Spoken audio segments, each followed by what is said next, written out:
Hello learners and senior high school students. How are you today? Wow! I love it too when you're all doing great. Today is November 27, 2020. Join me, dear learners, in listening and learning in entrepreneurship. And I am Melanie Manalo of B.S. Aquino National High School. And we are on 89.5 School on Air.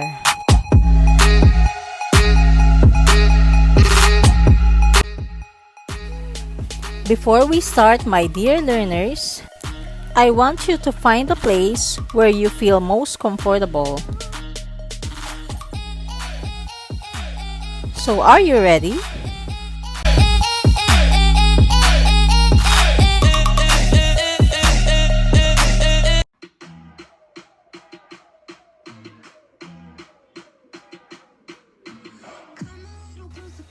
The product that the entrepreneur intends to produce and sell must be properly positioned in the minds of the target consumers through a marketing tool or strategy called marketing mix.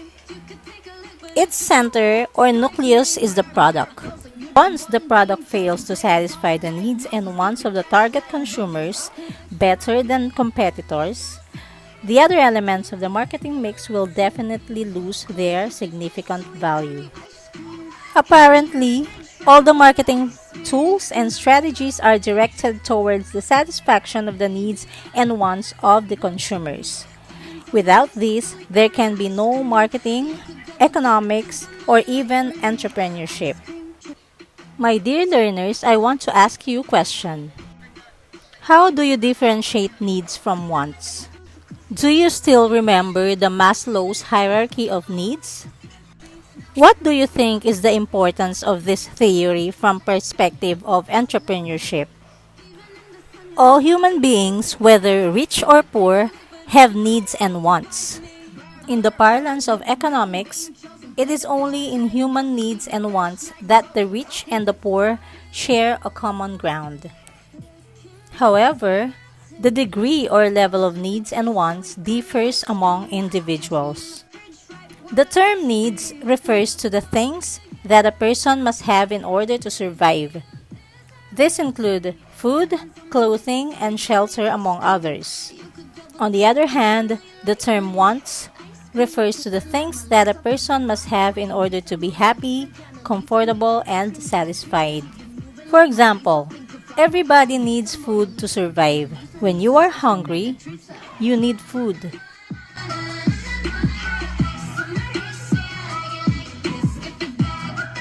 Food is the most common need of all people. However, we may differ in the type of food that we want or prefer to satisfy our hunger. Therefore, as an entrepreneur, you must produce and sell a product that will satisfy both the needs and wants of the consumers. In the theory of hierarchy of needs, Abraham Maslow postulates that human needs are classified into 5 levels. The physiological needs include food, clothing, shelter, water, and sleep. The safety needs include safety, economic safety, and financial safety. Social needs include needs for a friend, acceptance, and love or belonging, which are all viewed from perspective of social groups. Self-esteem includes respect, recognition, and honor by the local community or by Filipino people. Self-actualization need is to satisfy when people finally realize their ultimate dream.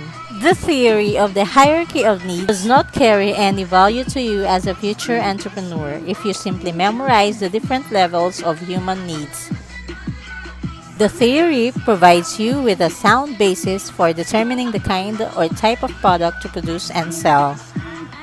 However, producing a general product may not be beneficial or favorable to the business. It may not be able to create a competitive product position in the minds of the consumers. It becomes a must, therefore, that you give a specific name to your product. Make a product that is distinct and different in terms or of attributes, beliefs, benefits, and value from competitors. In other words, you should brand your product. Branding is very critical in the promotion of a product among consumers. In most instances, they associate the features, attributes, benefits, or value of the product with the brand. Consumers sometimes become more familiar with the brand name than with the product itself. The tendency is that the consumers directly equate the product with the brand. For example, a consumer may say, "I will buy a pair of shoes." This statement is very general.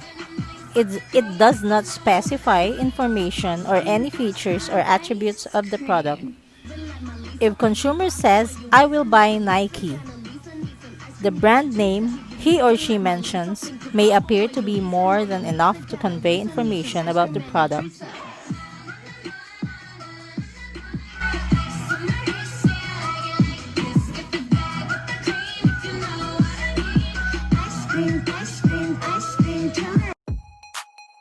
Now, what is the best brand name for a product?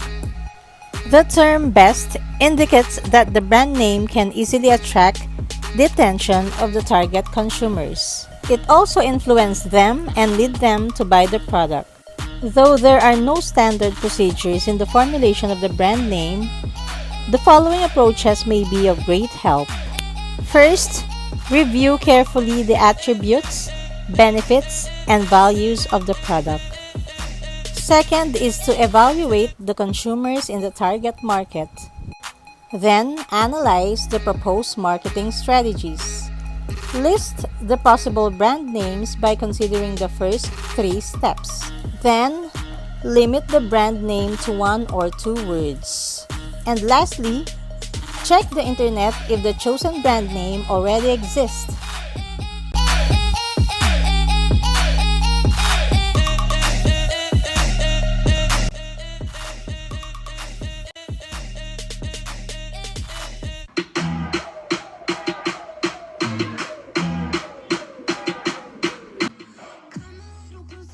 Branding strategy starts with the formulation of a brand name for the first single product that the business intends to make. The situation becomes more complicated when the business starts to offer an additional product. When this happens, will all the products carry one brand name, or will each product carry a distinct and separate brand name? For example, a business is engaged in the production of machinery, starts producing agricultural machineries, and provide them with a brand name. After some time, it is also produces poultry feeds, processing machines, and later moves on the production of printing machines. Now the question, my dear learners, what will be the brand name of the poultry feeds, processing machines, and the printing machines? Businesses existing in these situations like this adopt 2 branding strategies, namely the umbrella brand approach and house brand approach. Whatever branding strategy is deemed appropriate to position the product in the minds of the consumers, the entrepreneur must ensure the proper management of the brand or brand name. When a new product with a brand name is introduced to the target consumers, the primary objectives of the entrepreneur is to open the awareness level of the consumers. The most appropriate promotion strategy is to gradually make the consumers knowledgeable of the product and its value, and to help build their loyalty to the brand. Umbrella brand approach. In the umbrella brand approach of the branding names, all products of the business carry the same brand name. The various product lines are not differentiated from each other from the perspective of the brand name.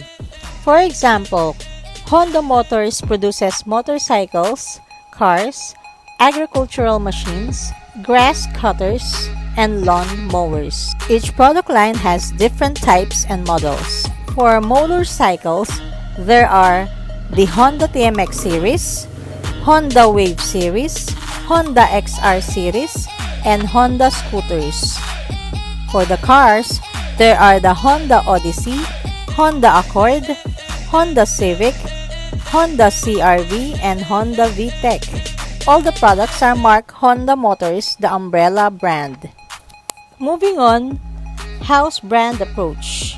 In the house brand approach, every product of the same business has a separate brand name that distinguishes it from the rest of the company's products. Example, Procter & Gamble Philippines Incorporated has applied the house brand approach in providing brand names to its various product lines such as Joy, Tide, Downy, Pampers, Pantene, Head & Shoulders, Rejoice, Vicks, Max Factor, Safeguard, Ariel, Whisper, and Oral-B, among others. In the house brand approach, the problems and the negative perception about one product will not affect the other products. Consumers may not even be aware that the different products are produced by the same business. Nevertheless, introducing each product to the target consumers becomes more costly on the part of the business.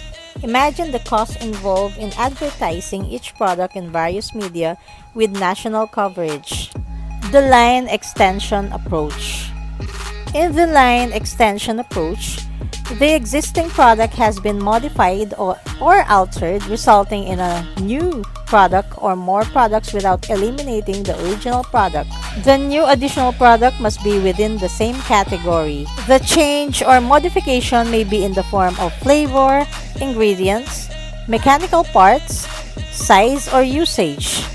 Usually, it is due to the existence of a new promising target market that the existing product line is modified. For example, the Bear brand milk products now include the following variations: sweetened condensed milk, sterilized milk, powdered filled milk, full cream evaporated milk, pasteurized milk, and low-fat milk, while the carbonated and non-carbonated drinks of Pepsi-Cola include the following: Pepsi, Mirinda, 7-Up, Mountain Dew, Mug Root Beer, Tropicana, Lipton, and Gatorade, among others.